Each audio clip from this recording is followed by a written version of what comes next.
Et bonjour à tous les amis, je vous souhaite la bienvenue pour votre dose d'actu NFT et Play to Earn de la journée. Nous sommes le mardi 5 juillet 2022 et aujourd'hui, programme très chargé encore une fois.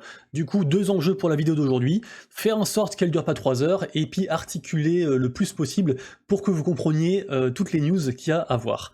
Et du coup, aujourd'hui, on va parler de NFT gratuits, de NFT de Disney en plus, donc un truc de ouf. On va également parler du Z-Event en lien avec le Web3, de la news énorme qui concerne Immutable X, donc le layer 2 sur ETH. On va parler également des lands des Bored Ape, donc Other Side. On va parler aussi de l'ancien PDG Google et de ce qu'il pense du métaverse, de la première console de jeux vidéo Web3 qui va arriver d'ici environ un an. On va parler également foot, mint du jour, top des Play to Earn, top des NFT. Encore une excellente nouvelle pour le jeu de cartes Gods Unchained. Également aussi un des plus gros groupes de gaming de la finance décentralisée qui fait parler d'eux.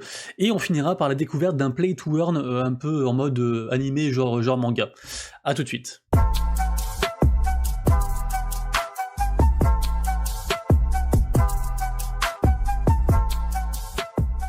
Et c'est parti les amis, et comme d'habitude, si tu kiffes le contenu que je te fais tous les jours, et bah n'hésite pas à t'abonner à la chaîne, à activer la cloche pour louper aucune vidéo, et bien sûr à laisser un petit commentaire sous les vidéos que tu préfères. Et on attaque directement avec le NFT gratuit qui concerne la filiale Thor, et en fait c'est très simple, il y a un concours actuellement, alors j'avais loupé la news, ça se déroule entre le 28 juin et le 7 juillet, vous allez directement sur un site, vous allez récolter un espèce de petit code en fait, après vous allez sur un autre site, vous rentrez le code, et si vous êtes élu gagnant en fait, ce sera en partenariat avec la plateforme de NFT Vivi, et du coup vous recevrez du coup après un NFT, il y a un K NFT à gagner, et du coup le lien sera dans la description les amis. Ensuite, énorme news qui concerne la fondation Good Planet avec Elementers. Qu'est-ce que c'est tout ça en gros? Il y a un partenariat qui se fait entre le Web3 et puis cette association qui défend la planète, et en fait Good Planet n'est autre que l'association qui a été choisie pour le Z-Event, les gars. Le Z-Event, plus besoin de présenter le Z-Event, hein, ce sera le 9, 10 et 11 septembre prochain. C'est juste le plus gros événement Twitch, du coup, au profit de cette association-là, en fait, qui du coup bosse avec le Web3. Donc, est-ce qu'il n'y aura pas une histoire sur le Web3 au Z-Event? Ce serait énorme pour faire parler de tout ça, parce que dans le Z-Event, il y a beaucoup de gamers, et que pour moi, le gaming, le NFT gaming, en fait, sera un des points clés, en fait, de l'adoption du Web3. Ensuite, on passe à Immutable X. Immutable X, donc je vous rappelle, hein, c'est une solution, c'est un layer 2 sur ETH, dont se sert entre autres Gods Unchained, dont on parlera plus tard dans la vidéo, et aussi Illuvium. Et qu'est-ce qu'ils font en fait? Et bah, ils font du stacking. Ils ont déjà fait un airdrop, maintenant ils ont du stacking en fait avec le jeton IMX, donc ils ont le vent en poupe, ils font des trucs de fou, les gars. Immutable X, j'aurais adoré que Crossy Edges se mette dessus, mais c'est pas le cas. Mais je trouve que Immutable X, c'est un truc de fou en ce moment, il multiplie les bonnes nouvelles, il y a plein de licences qui vont sur leur projet, enfin c'est vraiment énorme. Vous aurez bien sûr les gars toutes les précisions dans la description sous la vidéo. Ensuite on parle de Other Side, donc Other Side c'est les lands en fait qui sont associés au Bored Ape, la célèbre collection, et en fait je vous avais déjà annoncé ça, que le 16 juillet en fait il y aurait la première aventure libérée, enfin disponible pour les possesseurs de land, et en fait on a appris également qu'ils vont faire des tests en fait là, entre le 6 et le 9 juillet, ils vont faire pas mal de tests, donc certaines personnes du coup auront accès au jeu. Est-ce qu'il y aura des leaks? Est-ce qu'il y aura des problèmes? Du coup on va essayer de se tenir un petit peu au courant, mais du coup voilà, dans les jours qui suivent on risque d'apprendre des choses, peut-être juste un petit teasing hein, sur cette histoire du coup de Other Side, qui pour moi sera un gros projet. Ensuite j'ai une petite mission pour vous les gars, un petit boulot à faire, c'est un viewer qui m'a fait parler de cette collection, qui m'en a parlé pardon, ça s'appelle Wagme United, apparemment il y a Gary Vee dessus, il y a pas mal de gens dessus, pourtant il n'y a pas une hype non plus de folie, apparemment le mint c'est demain, donc allez vous renseigner les gars, enfin il y a une pré-sale demain, j'ai pas trop eu le temps de dig parce que là je suis à la bourre dans tout ce que je fais en ce moment, c'est affreux, et d'ailleurs il y aura une vidéo sur un petit projet sympa qui sort cet après-midi, et du coup a priori il m'a dit c'est un truc de fou, mais lui non plus n'avait pas trop dig. Donc du coup, je vous donne l'info, vous en faites ce que vous voulez. Si quelqu'un trouve une pépite là-dessous, qui partage avec la commune dans les commentaires. Et puis comme ça, voilà. Si tout le monde cède et tout le monde cherche des infos, la vie sera plus facile.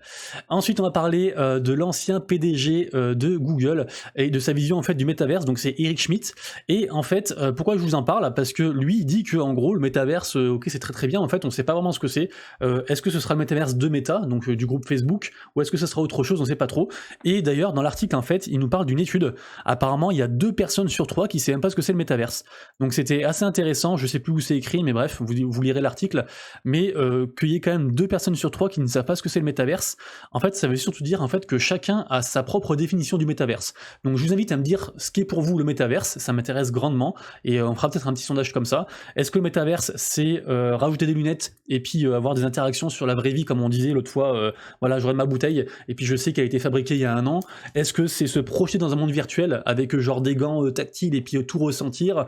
Est-ce que c'est juste avoir un avatar dessus? Est-ce que c'est juste en fait la nouvelle plateforme réseau social en fait liée avec les NFT? Enfin voilà, dites-moi ce que vous en pensez, ce qui est pour le métaverse.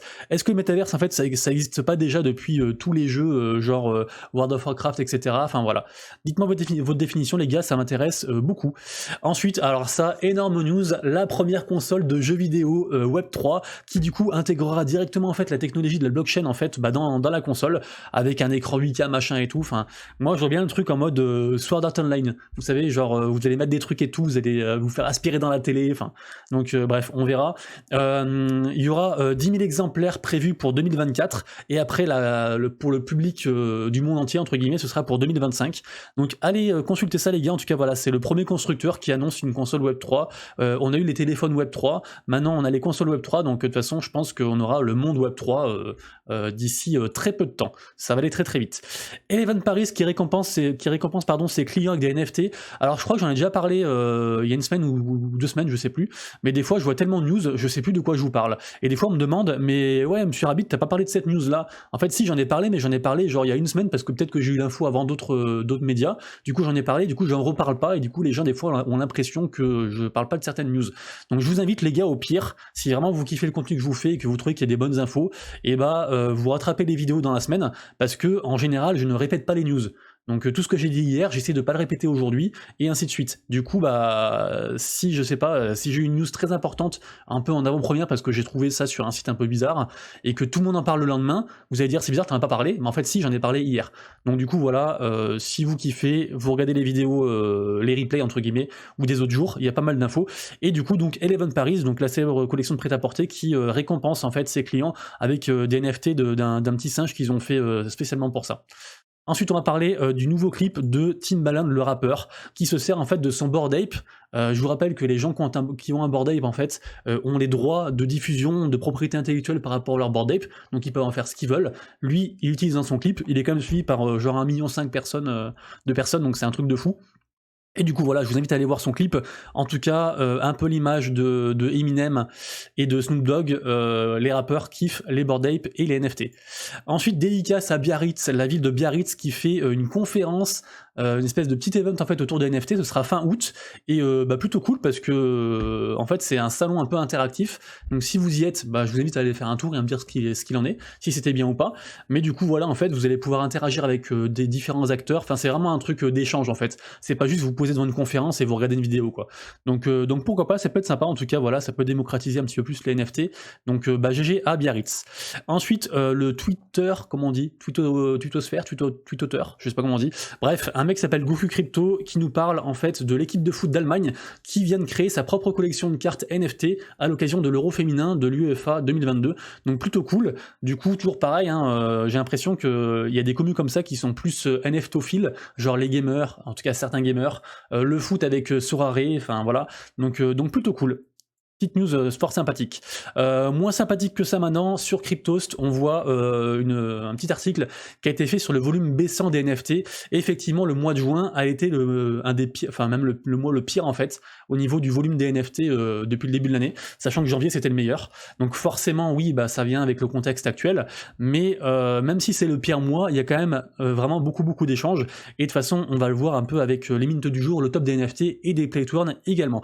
Concernant ETH, au niveau du top, on a Moonbirds qui repasse en tête, les noms de domaine ENS qui sont toujours très prisés. Moonbird, je vous le rappelle, c'est une collection qui était apparue genre il y a peut-être 3 semaines, 1 mois, un truc comme ça, et qui depuis en fait caracole en tête des ventes, j'allais dire, en tête du podium de OpenSea. Ils ont une très forte communauté, ils ont fait des airdrops d'œufs, ils font pas mal de choses. Bon par contre c'est un peu trop cher pour le commun des mortels, le floor est quand même à 27 ETH, mais ça reste une collection vraiment énorme, qui a fait son trou comme ça, du jour au lendemain, un truc de fou quoi. Ça fait partie de la magie des NFT ça. Des collections d'NFT qui sortent de nulle part et puis qui réussissent. Un peu dans le même genre, on a Digenton. Digenton sur Solana, il y avait une grosse période, une grosse vague de FUD en fait, notamment par rapport aux décisions de la team en fait, et à leur communication. C'était redescendu genre à 4 sols, je crois, un truc comme ça. Et là, ça a re-explosé suite à des annonces en fait du groupe. Donc vraiment insane, parce que du coup, ils ont fait quelque chose comme... les gens ont minté, ça a monté à 8 sols, c'est redescendu à 4 sols, là ça remonte à 8 sols, enfin c'est un truc de fou. Donc à voir, bien sûr c'est très très risqué, mais beaucoup de gens s'accordent à dire que ça va être une collection vraiment, vraiment insane, donc à suivre. Le mint du jour les gars, c'est évidemment Shisoka, ce sera ce soir à 23h, c'est une collection énorme, ça coûte un peu cher, c'est quand même 3,2 sols le mint. Je sais plus combien il y a je crois qu'ils sont quasiment 130k followers sur Twitter, il y a énormément de réactions, une commu très très soudée, ils prévoient de faire pas mal de choses. Donc je vous invite fortement à regarder les gars, il y a 6K supply, peut-être en choper un sur le secondary, à voir ça, mais en tout cas voilà, mint du jour sans aucun doute. Actuellement là sur Magic Eden, il y a également Bloodbaits, donc les chauves-souris ensanglantées, ça a commencé pour les OG, autant hier j'étais assez hype, autant aujourd'hui... Je sais pas trop, parce qu'en fait j'avais pas remarqué que les whitelistés, il y avait 3700 whitelistés et que chacun pouvait minter 2 tokens. Ce qui veut dire que vu que la supply c'est 3K, si ça sold out pas avant la public, et bah du coup il y a de fortes chances que ça foire. Donc j'ai envie d'oublier un peu la collection, mais bon, on va quand même checker, on sait jamais. Sur ETH, il n'y a pas de mint du jour aujourd'hui. Demain, il y aura les GG, les Glorious Giraffe. C'est sur Solana et pas mal de hype, donc à voir. Après ça reste une collection de flips selon moi, bien sûr comme d'habitude les gars, tout ce que je dis dans la vidéo c'est pas un conseil d'investissement, hein, mais c'est vrai que les collections d'animaux, GG, ok, yeah, why, what's not, what's up, right bro, etc., c'est souvent de la hype, c'est souvent du flip, donc voilà, sûrement un petit flip demain à faire par rapport à cette collection là. Au niveau du top ranking pardon, sur les cryptos liés à la GameFi, hein, au Play to Earn, au Metaverse, etc. Sandbox qui fait un plus 13%, Axie pareil plus 10%, NJ la plateforme de Play to Earn plus 15%, enfin tout est dans le vert, c'est énorme. Merit Circle, donc la guilde Merit Circle, c'est une sorte de mini YGG en gros pour faire simple, qui fait plus 20% leur token aussi, enfin insane. Après c'est vrai que les cryptos sont dans le vert aussi, j'ai vu que le BTC était repassé au-dessus des 20 300, un truc comme ça je crois, j'ai pas regardé ce matin, j'ai regardé que hier soir, mais du coup voilà, donc les cryptos sont dans le vert, les cryptos liés à la GameFi suivent, et ça fait grave plaisir, surtout avec le petit Illuvium, le petit élevé qui fait son plus 8%. Ensuite, chose assez insolite, on a Gameta qui dépasse Axie Infinity en termes de utilisateurs uniques. Je crois que c'est la première fois que ça arrive, donc un truc de fou. Gameta, je vous le rappelle, hein, c'est sur Solana, et c'est une plateforme en fait qui regroupe différents play to earn pour gagner un token, et ça se fait de plus en plus, et vous pouvez aussi jouer directement depuis le téléphone bien sûr. Et bien sûr, Alien World, Splinterlands toujours en tête, et Farmer Wars qui passe 3ème au niveau des utilisateurs uniques. C'est dommage, j'avais bien articulé dans la vidéo, hein. Allez, on se reprend, on continue, on enchaîne. Top trending sur Fractal au niveau de Solana, c'est toujours Million Mars, ça bouge pas. Pardon, si ça bouge, c'était pas Million Mars hier. Donc si ça bouge un peu, pardon. Donc Million Mars qui revient un petit peu. Ensuite, énorme news qui concerne Gods Unchained bien sûr. Gods Unchained les gars, qui intègre du coup du stacking. Alors il y a déjà en plus c'est sur MetableX, donc ça fait 2 trucs liés un peu à cet écosystème là qui fait du stacking et des rewards. C'est insane. Et Gods Unchained les gars, beaucoup de gens l'avaient enterré, mais non en fait ce jeu de cartes là, même si il y a un peu Cross Edges qui fait de l'ombre, ça, enfin pour moi c'est vraiment un jeu de cartes de ouf. Je vous rappelle que c'est gratuit et en plus avec le stacking dessus qui arrive aussi, enfin il y a pas mal de choses. Il y a pas mal de gens qui font de l'argent dessus, donc voilà, si vous aimez les trading card games, intéressez-vous-y, ça peut vraiment être cool, ça a vraiment le vent en poupe depuis là plusieurs semaines, il y a des news presque tous les jours dessus, c'est un truc de fou. Un petit play to earn qui s'appelle Jockey Club qui a fait son sold out et qui du coup récolte environ 3 millions de dollars, donc plutôt pas mal, c'est sur la BSC, à voir, c'est un jeu de course, un jeu de cheval, de chevaux pardon, donc voilà, si vous êtes fan, si vous êtes un peu nostalgique de Pegaxi, pourquoi pas, allez checker, bon après c'est un peu différent, mais allez checker ça les gars, en tout cas voilà, ils ont de l'argent pour faire leur jeu, donc c'est plutôt cool. Au niveau de Gala, on a une petite prédiction en fait sur le token de Gala, donc de l'écosystème Gala Games bien sûr, avec notamment 2 gros jeux qui vont arriver sur Gala, je pense à Grit et je pense à Mirandus bien sûr. Il y en a aussi beaucoup d'autres, hein. Gala c'est vraiment un gros écosystème, il s'accapare plein de licences, plein de jeux et tout. Mais du coup voilà, donc petite prédiction, je vous invite à lire l'article, il est assez intéressant, c'est un peu technique, mais bon pourquoi pas, je sais que des fois il y a des gens qui aiment bien un peu les choses techniques parmi ceux qui regardent les vidéos.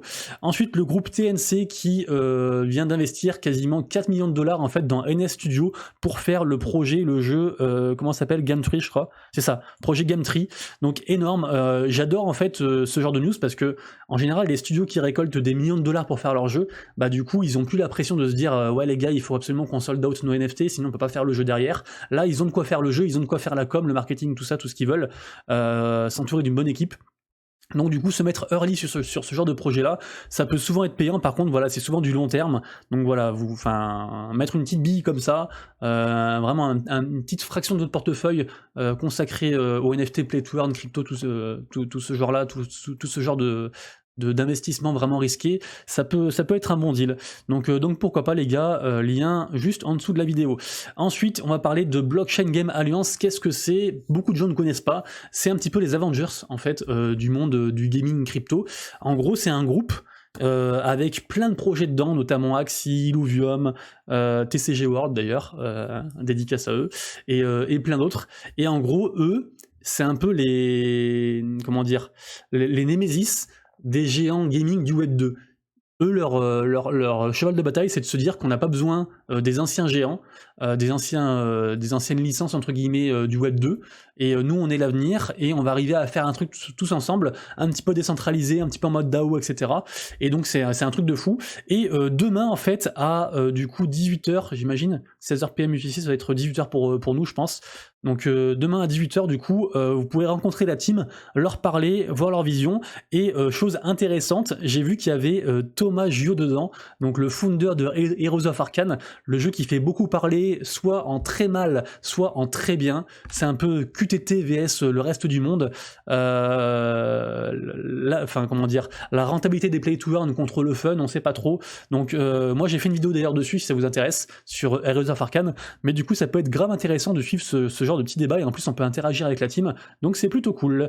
Ensuite on passe sur jetreview.com qui nous fait un petit top en fait des jeux les plus populaires, et on retrouve en 1, par rapport au nombre de gens hein, bien sûr dessus, on retrouve en 1 Titan Arena, donc c'est une sorte de Brawl Star, en 2 Axie Infinity qu'on ne présente plus, en 3 Alien Worlds, le jeu phare actuellement de la blockchain Wax. Et d'ailleurs pour ceux qui connaissent pas, je vous ai trouvé un petit article qui résume un petit peu tout le principe d'Alien World, comme ça voilà, je vous invite à découvrir cet article-là, il y a une petite vidéo, il y a un petit peu tout, c'est sympa.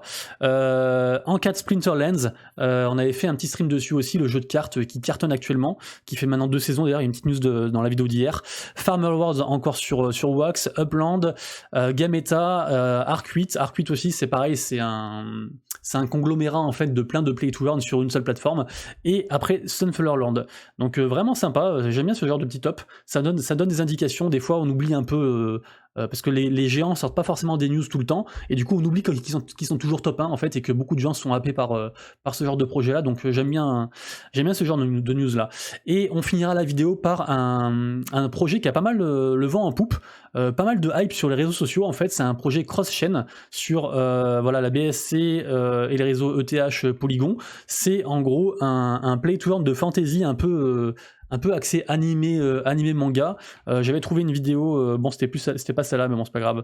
Mais du coup voilà, pas mal de gens en parlent. Donc allez checker ça les gars, ça m'a l'air très risqué, ça peut même vous scammer à la gueule, ça peut vous rogue, donc faites vraiment gaffe, mais en tout cas voilà, beaucoup de gens sont en train d'en parler. Est-ce qu'il n'y a pas quelque chose qui est en train de se faire autour de ça? Je ne sais pas. En tout cas dans 9 jours, il y a la pre-sale pour ceux qui voudront acheter du token. Donc pourquoi pas les gars, le lien sera dans la description. Vous voyez qu'il y a pas mal de RT quand ils font des choses, ils font des giveaways, ils font pas mal de trucs, donc pourquoi pas. Et enfin dernière news aussi très importante, demain c'est la sortie de Live Beyond, je suis partenaire, donc c'est un MMO play to earn, ça risque d'être un très très gros truc, pour moi c'est un peu une sorte de big time en un peu mieux, et je vais le tester du coup avec pas mal d'autres streamers, youtubeurs un petit peu connus. À la base on devait le faire demain à 14h, sauf que là la team du jeu nous a prévenu ce matin en fait que demain il y aurait une grosse maintenance entre 11h et 17h, donc vous non plus vous pourrez pas jouer au jeu, et du coup je ne sais pas quand est-ce qu'on fera ce live, est-ce qu'on le fera le soir demain, ou est-ce qu'on le fera du coup jeudi, je ne sais pas, je vous tiendrai au courant sur mes réseaux, mais en tout cas ce qui est sûr c'est que le projet c'est du lourd, j'ai déjà joué, c'est insane, et en plus ceux qui jouent, vous allez pouvoir en fait cumuler des espèces de tickets en fait, pour entrer dans une loterie et gagner le token du jeu à la fin. Voilà les amis, j'espère que vous avez kiffé le contenu de la vidéo, j'ai essayé d'articuler le plus possible, de faire au plus vite également, et en tout cas moi je vous dis à demain pour une prochaine vidéo actu NFT Play to Earn, à ce soir, enfin cet après-midi pour le live Twitch, et puis la vidéo sur un autre projet Play to Earn que je vais vous présenter. Jusque là, prenez soin de vous, à tout bientôt, bye bye.